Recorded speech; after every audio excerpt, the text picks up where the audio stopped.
ہمیشہ بلندی کی طرف جائے گا. جب ذہن بلند ہوگا، نفس بلند ہوگا، قلب بلند ہوگا تو اقدار بھی بلند پیدا ہوں گے، اخلاق بھی بلند پیدا ہوں گے، اور کبھی انسان سے کوئی انسانی بلند اور رفیع مرتبے سے گری ہوئی کوئی حرکت صادر ہو ہی نہیں سکتی. اس رتبے پر عام انسان پہنچ سکتے ہیں اگر ریاضت کریں. جنہیں اللہ نے معصوم پیدا ہی کیا ہو ان کا رتبہ کتنا بلند ہوگا. جو لوگ انبیاء اور ائمہ علیہم الصلوۃ والسلام کی عصمت کے قائل نہیں ہیں نا، میں تو بس یہ سمجھتا ہوں کہ انہوں نے اپنی زندگی میں کبھی کسی شریف انسان کی زندگی کا معیار دیکھا ہی نہیں ہے. انسان، ایک عام انسان، بہت طالب علمانہ اور مکتبی سطح پہ گفتگو ہو جائے گی تو ہو جائے، کوئی حرج تو نہیں ہے.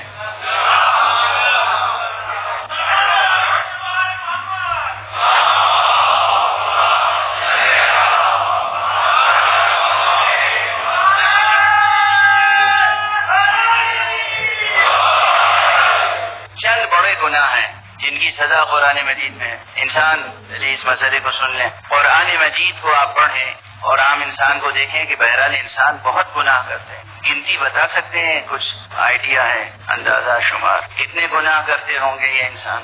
سینکڑوں میں، ہزاروں میں، لاکھوں میں، میرا خیال اس سے بھی زیادہ، کروڑوں میں. انسان طرح طرح کی غلطیاں کرتا ہے، طرح طرح کی لغزشیں، خطائیں، سہو، نسیان، عمدن خطائیں اور انواع و اقسام.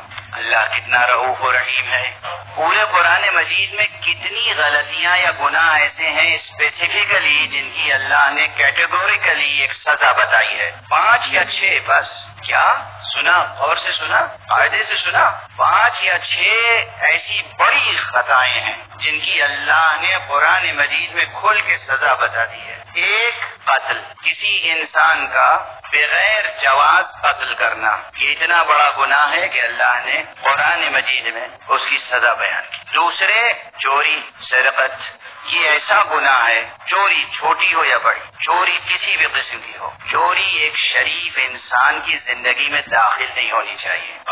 چوری، اس کی ایک سزا مقرر ہے اپنے شرائط کے ساتھ. تیسرا بڑا گناہ وہ ہے ناموس انسان کی بے حرمتی. یہ میں ممبر کی زبان ایسی استعمال کر رہا ہوں کہ بالغ سمجھ جائیں اور نابالغ بچے جن کو سمجھانا اس وقت مقصود نہیں ہے وہ نہ سمجھیں. یہ ہماری تہذیب ہے، وہ الگ مغربی تہذیب ہے جو نابالغوں کو بالغوں کے احکام بتاتے ہیں. یہ ہماری تہذیب ہے کہ ہم حدیں مقرر کرتے ہیں کس کو کس وقت کون سی بات بتانی ہے. تو تیسری بات یہ ہے کہ ناموس انسانی کی بے حرمتی.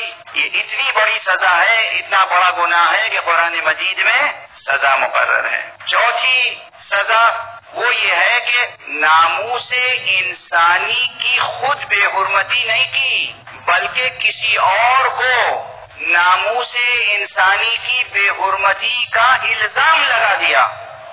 یہ بھی اللہ کو پسند نہیں ہے. اللہ اکبر، اللہ اکبر. سمجھ رہے کیا نفاست ہے، کیا لطافت ہے، کیا طہارت کا معیار ہے، کیا حفظ ناموس انسانی کا معیار قدرت نے مقرر کیا ہے. جوانان عزیز، بزرگان محترم، سمجھ لیں کیا عرض کر رہا ہوں. کسی بھی انسان پر ناموس انسانی کی بے حرمتی کا الزام لگایا تو قرآن کہتا ہے اس کو سزا دو اگر اپنے الزام کو ثابت نہ کرنے پائے. ٹھیک ہے. پانچواں اور بہت بڑا ایک گناہ کیا ہے؟ عام مفسرین اور فقہا جو کہتے ہیں وہ سمجھیں اور خدا کے یہاں جواب دیں گے جا کے کہ انہوں نے کیوں وہ رائے قائم کی. میں عرض کر رہا ہوں سورہ مبارکہ مائدہ ہی میں آئے تھے. ساری دنیا جب سوچ رہی تھی، سوال کر رہی تھی کہ ٹیررزم کی ڈیفینیشن کیا ہے، اس کی سزا کیا ہے. یہ آج کل کی اس صدی کا ایک سب سے بڑا مسئلہ ہے نا.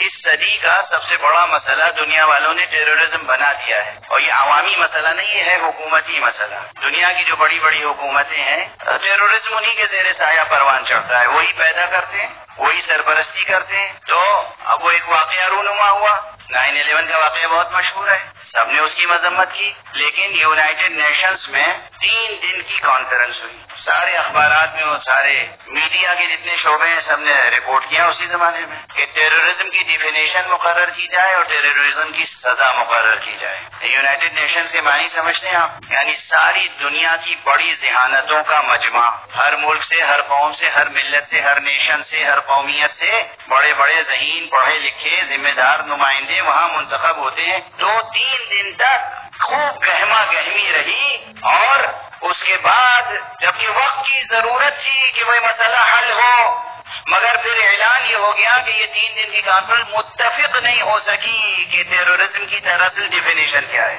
آج جب ڈیفینیشن ہی پہ متفق نہیں ہو سکی تو جو چیز ڈیفائن نہ ہو اس کی سزا آپ کیسے مقرر کریں گے؟ دیکھ رہے ہیں انسانوں کے ساتھ اور انسانی معاشرے کے ساتھ کیا مذاق ہوتا ہے، کس طرح مذاق ہوتا ہے۔ اسی وقت اتفاق سے میں نیو یارک گیا ہوا تھا اور میرے ایک بہت عزیز دانشمند اور اہل خیر دوست، پروردگار انہیں سلامت رکھے اور خوب توفیقات میں اضافہ فرمائے، ڈاکٹر رضوان کاظمی صاحب بھی حیات ہیں، پروردگار عمر خضر عطا فرمائے۔ انہوں نے اپنی طرف سے خصوصی مجلس منعقد کی، آیت اللہ خوئی رضوان اللہ تعالی علیہ کے طرف سے جو وہاں ایک بہت بڑا مؤسسہ ہے امام الخوئی سینٹر، اس میں، اور وہاں اس فقیر نے قرآن مجید کی ایک آیت کی روشنی میں ڈیفینیشن بھی بیان کی ٹیررزم کی اور اس کی سزا بھی بیان کر دی، اور پھر اس کو ہم نے اردو میں بھی انگریزی میں بھی مقالات لکھ کر شائع بھی کر دیے، اور ایک حوالے کے طور پہ سے بس کر رہا ہوں، اس بر صغیر میں، ہند پاکستان بر صغیر، اس میں الہ آباد ہائی کورٹ کی گونج رہی ہے ہمیشہ۔ الہ آباد ہائی کورٹ سے جو ایک قانونی جرنل شائع ہوتا ہے ہائی کورٹ کی جانب سے، اس جرنل میں بھی وہ اس فقیر کا مقالہ چھپا انگریزی زبان میں، اور اس کے بعد بہت سے ہائی کورٹ کے اور سپریم کورٹ کے ججز کے فون آئے کہ صاحب یہ تو آپ نے بڑی روشنی دکھا دی، وہ بھی قرآن مجید کی آیت سے کہ ٹیررزم کسے کہتے ہیں اور اس کی سزا کیا ہو سکتی ہے۔ تو قرآن مجید میں یہ 5 تو سب سے بڑے گناہ ہیں، آپ کو گنا دیے میں نے، اور گناہ کتنے کرتے ہیں ہم؟ بے شمار گناہ کرتے ہیں۔ وہ لطف الہی ہے کہ وہ ہمارے ہر چھوٹے بڑے گناہ پر سزا نہیں دیتا، سزا دینے کا کسی اور کو اختیار بھی نہیں دیتا۔ میرا بندہ ہے، مجھ پہ چھوڑ دو، تم کون ہوتے ہو؟ توبہ کا دروازہ ہمیشہ کھلا رکھتا ہے، استغفار کا دروازہ ہمیشہ کھلا رکھتا ہے۔ دیکھی آپ نے رافت، رحمت، ربوبیت۔ ماں باپ بچے کتنی شرارتیں کرتے ہیں، ہر شرارت پر سزا دیتے ہیں۔ کتنی شرارتیں ایسی ہیں کہ جس میں ماں باپ مسکراتے ہیں،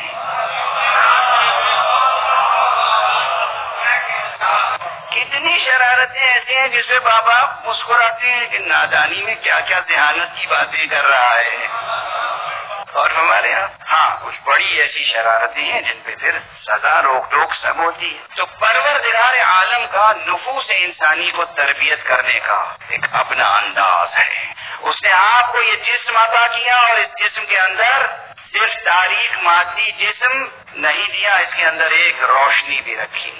وہ جو روح ہے وہ آپ کی روشنی ہے، آپ کے اندر جو نفس ہے وہ بھی روشن نفس عطا کیا ہے آپ کو اللہ نے، اور اس کے بعد کہا ہے کہ یہ ہر انسان کو ملا ہے۔ اب یہ میں نے آپ کو گنا دیے بڑے بڑے گناہ، اور اس کے بعد ایک سوال کرتا ہوں جو میں نے کہا تھا کہ ذرا گفتگو، یعنی میں کوشش کر رہا ہوں کہ مقام ممبر سے جو بیان کا معیار ہے وہ قائم رہے۔ کوئی بھی انسان جا رہا ہو، آپ اسے دیکھ کے کہہ سکتے ہیں کہ یقیناً اپنی زندگی میں اس نے ضرور قتل کیے ہوں گے، کہہ سکتے ہیں حق ہے آپ کو؟ حق ہے نہیں، یعنی یہ مفروض ہے کہ ایک انسان قتل کیوں کرے گا؟ نہیں کرے گا۔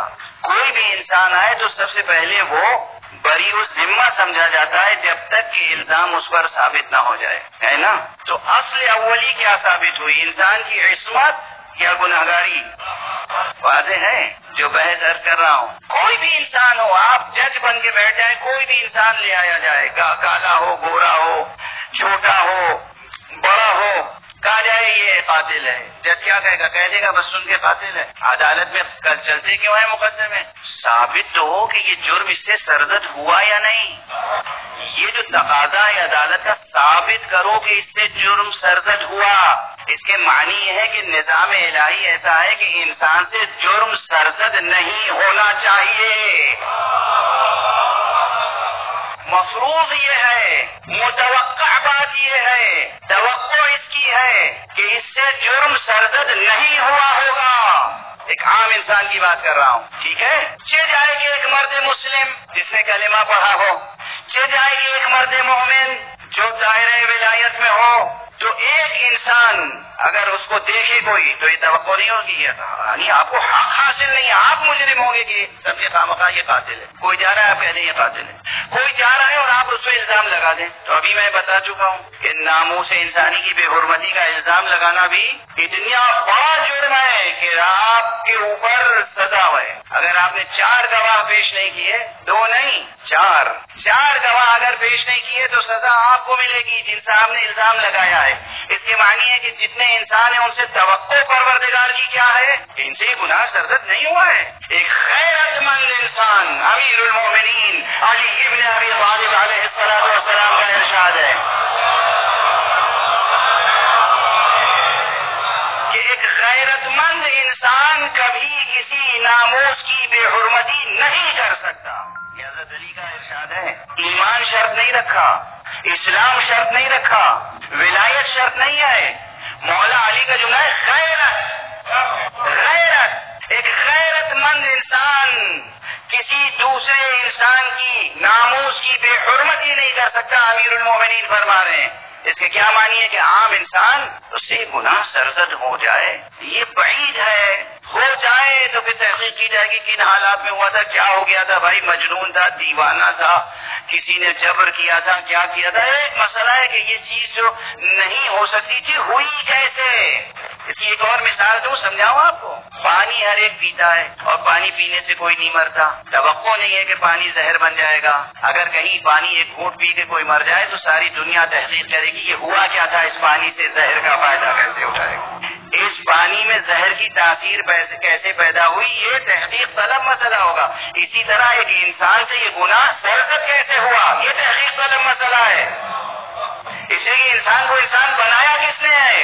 انسان کو انسان بنانے والا وہ اللہ ہے جو خود معصوم ہے۔ اللہ کو اللہ بنایا اس نے ہے جو خود معصوم ہے۔ اللہ معصوم ہے، اللہ بے خطا ہے، اللہ پاک ہے، اللہ طاہر ہے، اللہ عظیم ہے۔ اس نے جو چیز بنائی اس میں طہارت ہے، نفاست ہے، عظمت ہے، اور سب سے نفیس چیز جو اس پوری کائنات میں بنائی وہ انسان ہے۔ کیسے ممکن ہے کہ اللہ کے بنائے ہوئے انسان سے گناہ سرزد ہو جائے؟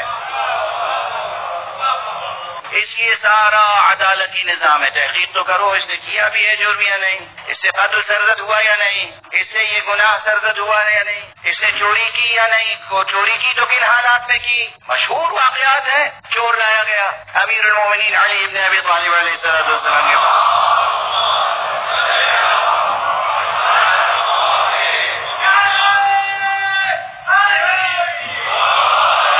فوراً آپ نے اس کا ہاتھ قلم نہیں کیا، تحقیق تو کرو حالات کیا تھے، اس کی روزی روٹی آمدنی ہے نہیں ہے، بیوی بچے ہیں یا نہیں ہے، ایسا تو نہیں گھر پہ بھوکے بچے بلک رہے تھے جن کی وجہ سے مجبوراً اس نے چوری کی ہو۔ اگر ایسا ہے تو پھر اس کے ہاتھ نہیں کاٹے جائیں گے، بیت المال سے اس کی مدد کی جائے گی۔ یہ ہے اسلام، واضح ہے۔ تو اب بات کو مختصر کروں کہ جن لوگوں کو انبیاء اور ائمہ کی عصمت سمجھ میں نہیں آتی ان کو یہ بحث سمجھنی چاہیے کہ عام انسان کو اللہ نے معصوم پیدا کیا ہے، اور چاہے اس کے اوپر آیت نازل ہو یا نہ ہو، قرآن نازل ہو یا نہ ہو، توریت نازل ہو یا نہ ہو، صحیفہ کوئی آسمان سے نازل ہو یا نہ ہو، اس کو حفاظت کرنے والے فرشتے موجود ہو یا نہ ہو، اپنی خلقت کے اعتبار سے اگر ایک انسان غیر منحرف زندگی بسر کرتا رہے تو وہ دنیا میں جس طرح معصوم آیا ہے اسی طرح معصوم جائے گا، اس کا دامن گناہوں سے آلودہ نہیں ہو سکتا۔ سے جائے کہ جن پر اللہ نے آیتیں نازل کی ہو، قرآن نازل کیا ہو، فرشتے ان کی مدد کے لیے ہو، ان کو معصوم آپ نہ سمجھے۔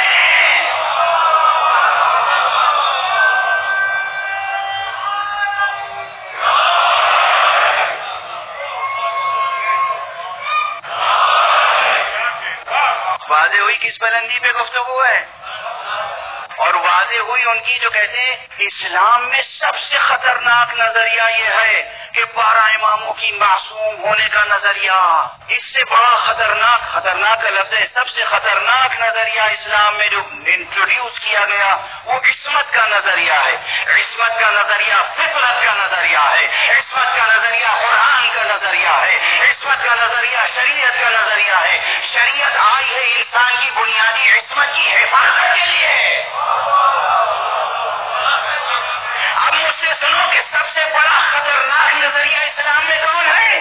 سب سے بڑا خطرناک نظریہ اسلام میں یہ ہے کہ قاتل اور مقتول سب برابر ہے، ظالم مظلوم سب برابر ہے، گناہگار بے گناہ سب برابر ہے، جاہل اور عالم سب برابر ہے، فاسق اور فاجر سب برابر ہے۔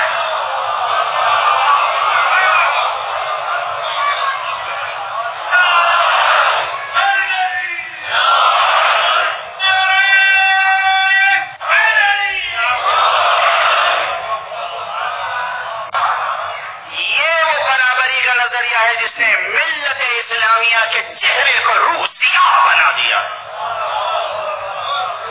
یہ وہ نظریہ ہے عملاً بھی اور نظریاتی اعتبار سے۔ یعنی کیا اسلام بنایا ہے، قرآن سے ہٹ کے اور مصطفیٰ سے ہٹ کے صلی اللہ علیہ وآلہ وسلم۔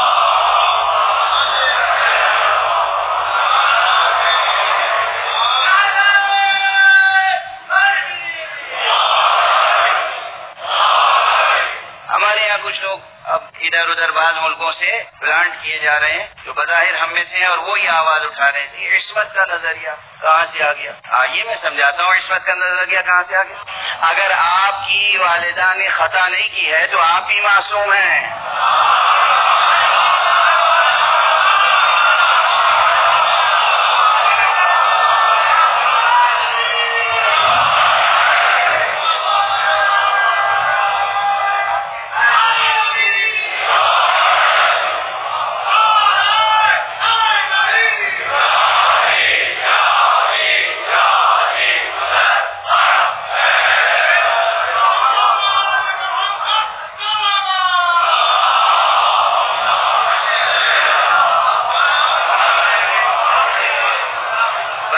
عصمتوں میں ہے، ایک عصمت وہ ہے کہ جو عام انسان کی عصمت اللہ کی خدا داد عصمت ہے کہ اگر وہ انسانی قدروں پہ زندگی بسر کرتا چلا جائے اور انحراف نہ کرے تو اس سے کوئی بڑا گناہ سرزد نہیں ہو سکتا۔ یعنی آپ کہتے ہیں کہ ہر انسان زندگی میں کوئی نہ کوئی قتل ضرور کیا ہوگا، کوئی نہ کوئی اس نے حرمت پامال ضرور کی ہوگی، ہر انسان نے کوئی نہ کوئی خطا ضرور کی ہوگی۔ یہ کوئی قانون ہوا؟ یہ کوئی تصور ہے انسانیت کا؟ اور کیا یہ حقیقت سے قریب ہے بات؟ ہر انسان نے کوئی خطا ضرور کی ہوگی؟ یہ کوئی انسانی عظمت کا شعور ہے، ادراک ہے؟ یہی آپ کی دانش مندی کا معیار ہے؟ ہم عام انسان سے اگر وہ انسانی قدروں کے مطابق فطرت سلیمہ کے مطابق زندگی بسر کرے تو توقع کرتے ہیں کہ وہ بے خطا ہوگا، معصوم نہیں ہوگا علم کلام کی اصطلاح میں، لیکن محفوظ عن الخطا ہوگا،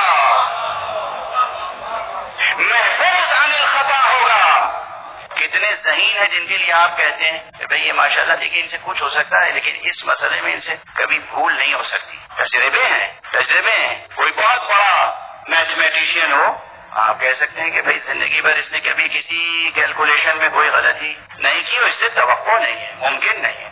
عام انسانوں کے لیے یہ باتیں ہیں۔ یہ فرض کر لینا کہ انسان جو ہے وہ مجبول ہے خطا اور نسیان پر، مجبول یعنی اس کی جبلت میں ہے، مجبول ہے، مفطور ہے، اس کی فطرت ایسی ہے، وہ خلق ہوا ہے خطا و نسیان کے ساتھ، وہ مرکب ہے، الانسان مرکب من الخطا والنسیان، انسان جو خطا و نسیان کا پتلا ہے۔ یہ باطل نظریہ ہے، ہر سے باطل، بے معنی۔ ایک عاجز کا، ایک انسان عاجز کا اعتراف عجز ہے اور اس کے علاوہ کچھ نہیں۔ ایک انسان عاجز کا اعتراف قصور ہے، اس کے علاوہ کچھ نہیں۔ ایک انسان کا اعتراف تقصیر ہے، اس کے علاوہ کچھ نہیں۔ اصلاً انسان معصوم پیدا ہوتا ہے، اور اگر وہ منحرف نہ ہو، اچھا ماحول ملے، پاکیزہ ماحول ملے، اچھے ماں باپ ملے، بچوں کو اگر ابو طالب جیسا باپ ملے جو معصوم ہوگا اور ابو سفیان جیسا ملے تو کچھ بھی ہو سکتا ہے۔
شخصیتوں کو نبوت ظاہری نہ دے کر، امامت ظاہری نہ دے کر، ولایت ظاہری نہ دے کر یہ احسان کیا ہے تاکہ انسان کے سامنے عظمت انسانی کا مناظر ہے۔